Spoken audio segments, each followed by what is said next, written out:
All right, here we're back now with my buddy Mr. Steve Prater, and he just showed up, and we're getting ready to do a pre-trip on his. I'll let him tell you all about the plane and stuff, and what year it is, and we're gonna actually watch him do his pre-trip and stuff, and so hopefully we'll all learn this and learn it together. So here we go, it's Mr. Steve. All right, Steve. All right, where are we starting at? What do we got here, first of all? Start right here, behind the front, or behind the palace door.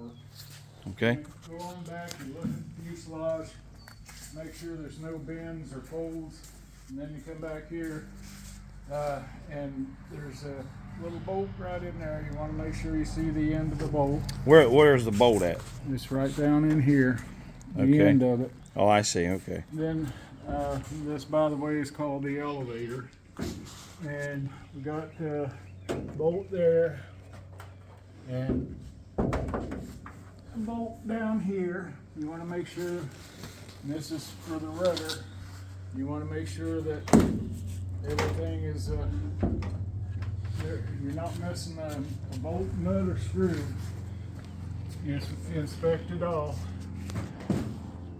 So are we looking for like cracks, missing parts, and Anything and everything. anything that's out of place?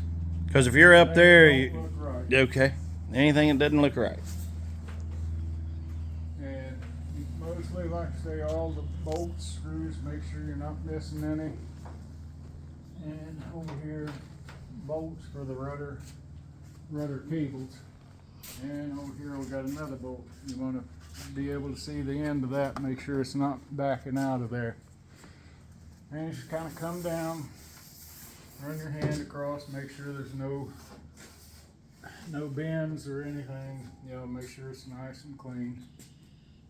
And all the way up through, and under here, this is the ailerons, or the flats. You look down in underneath here, you might want to come around this way. I can see my bottom of my wing needs cleaned. And there's a couple bolts here, and this is what moves it. Make sure that they're all done. Over here, same thing. And then you come around the ailerons and lift this up. Look down. Make sure Now, what are you actually checking for when you're moving this, Steve? Are we just make sure that it moves like it's supposed to. Okay, now should it move with any resistance at all, or should it have like just very little resistance on these? Very little, if any at all. And then you never reach your finger up in here without holding up. And there's bolts on the hinges right in there. Oh yeah. Right in there. And there's little pins. Yeah. The hinge that actually holds it on. Yeah, for sure. Little pins down through there. You want to make sure All for the pins that, to keep it from sliding back and forth. And everything looks good there. You just walk right on around, kind of run your hand across things and make sure it's looking good. Okay, now what are you actually checking here? What are these called? That's called the strut. The strut. Okay. It keeps the wings stable. You want to make sure it looks like we need to put a little air in the tires. And the brake, just run your finger across right on the bottom. Make sure that it's that you're not leaking any brake fluid. And about Okay, the same on the so front. you do that, Steve. If I can interrupt you for just a minute. So you actually do that because sometimes you may not actually see a puddle there. So you want to go ahead because it might just be a small. Make sure that Your hand's clean. your hands Yeah. clean. The prop, they tend to pick up rocks, laying out on the tarmac and whatnot.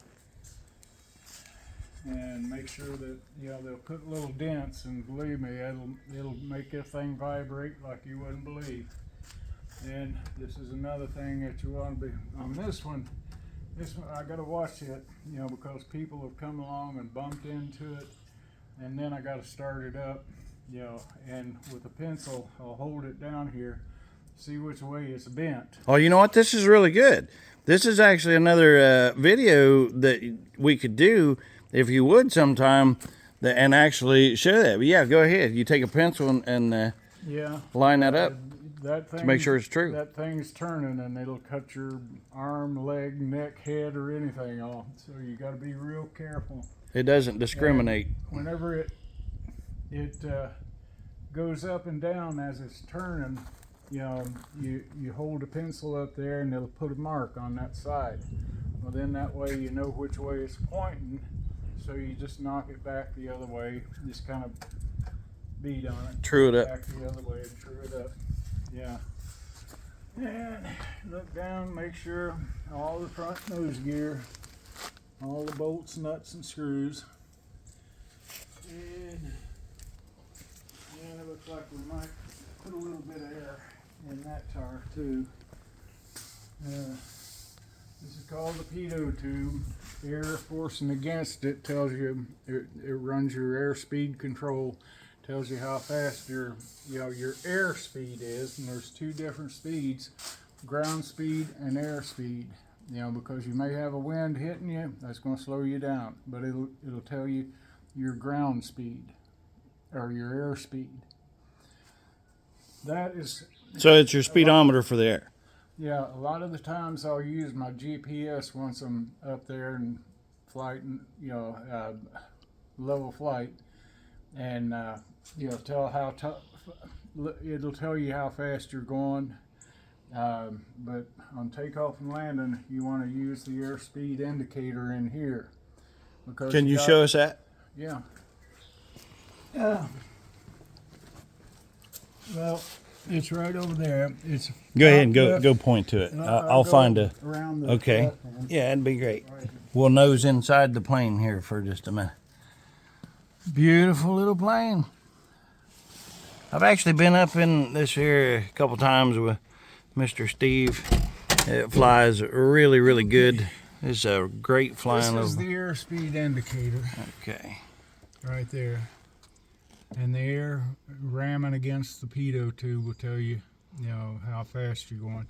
You want to use that for takeoff and landing because you want at least, whenever you come in for a landing, you want at least 60 miles an hour to keep from stalling the plane and dropping to the ground. So takeoff and landing, check that every couple of seconds. Look at it. And you know, up in the air, I've got a GPS that fits up here, and a There's his holder where his Yeah. phone will go. Or is this GPS and this here's phone? That's phone, and I gotta get one of stick those. that one back down. That's for my iPad. Well, my niece has got my GPS updating it, so we'll use the iPad today. Updates are always good. This is exactly what I need to get for my little plane. For all of you out there following that knows that I have mine. I've got to catch up here, but it's going to take me a while to get up to where Steve is. He's got a beautiful little plane here. Hopefully we can get him. Let's see if we can get Steve to tell us a little bit about his plane here. Steve, would you mind telling us what kind of plane, what size, and a little bit about the plane, like what year it is? It's just one of them there aeroplanes. Love it. Up in there. This is a Cessna 150. It's a Now, can I ask what is the difference between the 150 and 152? 152's got a 125 horse engine. This has got a 100 horse engine. More or less looks kind of like a Volkswagen engine. Now, so this one's got how many horse? 100 horse. And the 152 has a 150, yeah, or 120 horse. 120 horse. Okay, there we go. Now, We open up, look down here, and the first thing we want to do is check the oil. Got some paper towels over here. Beautiful, clean. On this one, minimum of 4.5 quarts. Usually I try to keep it right around 5, and if it'll hold 6 quarts, but it's like a friend of mine says, you put 6 quarts in there, that one last quart seems to disappear. So 5 quarts I usually keep it at. And looks like we're right at 5 quarts, and the oil looks halfway clean. And you look down in all the cables and everything. I was coming in one day and there was a bolt down here that a nut came off of it, and it was power for all my instruments and everything, and all of a sudden my instruments went dead. So that's not a good. All I had was airspeed. That's something that you got to figure, and you want to do is figure out what if something like that goes out, what are you going to do? Don't panic. Panic will kill you. So what did you do? It was still daylight, so I come in and landed it. I had my airspeed, so that was about all I did need. Now, what year is it? It's a 50. What did I have to look? 56 or 57? I can't remember. Well, it's a beautiful plane, and I really like your hangar. I'm going to have to do a lot of work to get my hangar to look near as good as this, for sure. Well, this plane has been completely rebuilt. It's got pretty much a brand new engine in it. It's got about 200 or 300 hours on it. But I've had this plane for probably going on, I guess, around 12 years. Oh, I need to leave that open, because we've got one more thing we want to do in here. There's a little fuel valve here it's a drain valve. You pull that out and just push it back in, and it'll let a little gas out down there. It's a low spot, so you keep you from getting water. If there's any water's heavier than gas, and it'll always go to the bottom. Now, there's one other thing that I do here.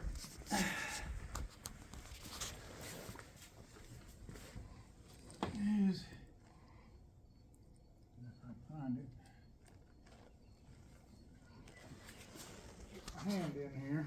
This little cup, this low spot drain valve, which you put a little gas in it. Now, what are we looking for? Water. You hold it up there. If there's any water, it'll be right there on the bottom. Okay, but we're clean. We're clean. Yeah. Looks good. That one's looking good. That's one thing that you especially want to watch, because I had to turn around and set one on the runway. I lost power, and I never did figure out what the problem was. It never stopped, but I worked the throttle back and forth, and it didn't come back, so I called in an emergency landing and done 180 degrees, come back and set it right on the runway. So that was water in the fuel? We never did find out, but that's what I suspect. You suspect, yeah. Well, So we've got this clear. There is actually 3 places that you're checking the fuel then. yeah. Each wing, and then the A little pull tab down there. Well, it's a low spot, so if there's any water in there, it'll go down. You look over here on the other wing right quick.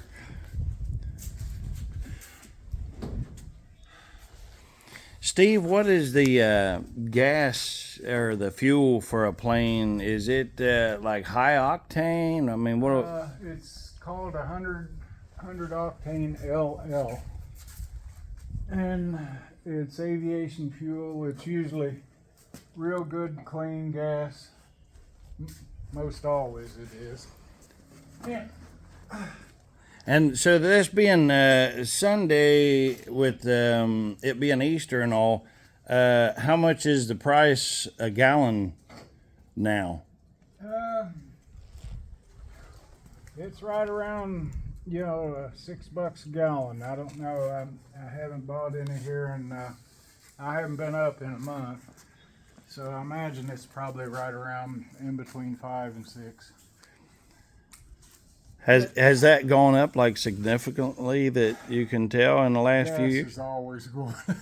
Yeah. Well, we had $2 a gallon for regular gasoline, before the regime got in. Okay. You just kind of take a minute and stand and make sure you didn't forget anything.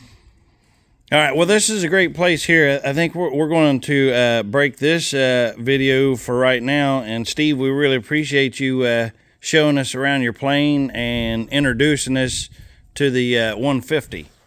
Oh, you're welcome. And we'll say Happy Easter to Mr. Steve, and God bless you. God bless America. Love you, Lord. Love you, boss. Lord help America. Amen.